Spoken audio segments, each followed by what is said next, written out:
સાટોદ ગામની પ્રાથમિક શાળા, એની અંદર અમારા બાળકો ભણવા મૂકીએ છીએ અને શિક્ષકો એમની કને કચરાપોતું કરાવે છે. અમે વારંવાર કીધું પણ કોઈ માનતા નથી અને એમને કામવાળીઓ રાખ્યો છે, પણ કામ એમની કને કરાવે, બાળકો જ કને કરાવે છે. એ પગાર આપીએ છીએ કે અમને સરકાર 1800 રૂપિયા ગ્રાન્ટ આપે છે, તો એની અંદરથી અમે 700 રૂપિયા શૌચાલયના આપીએ છીએ અને 500 રૂપિયા સફાઈના આપીએ છીએ. પણ શૌચાલય તો બધા એવા ને એવા ખરાબ ને ખરાબ છે. શૌચાલય પણ અમે તપાસ કરી, કોઈ શૌચાલય સાફ કરેલું નથી.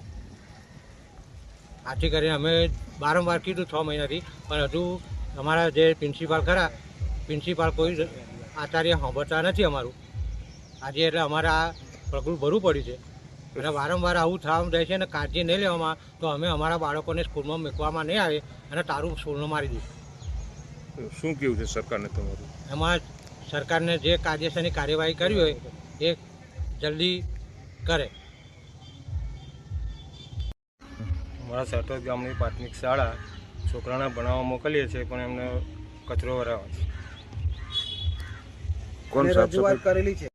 સાટોદ ગામની પ્રાથમિક શાળામાં છોકરાને ભણવા મોકલીએ છીએ, પણ એમને સફાઈ કામ કરાવે છે. કોણ કરાવે છે?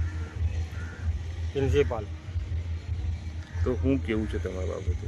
કચરો એ નાખે ના અને શાળામાં મુકાવે. માણસો મૂકેલા છે કર્મચારીઓ સફાઈ માટે, પણ એ લોકો કંઈ કરતા નથી.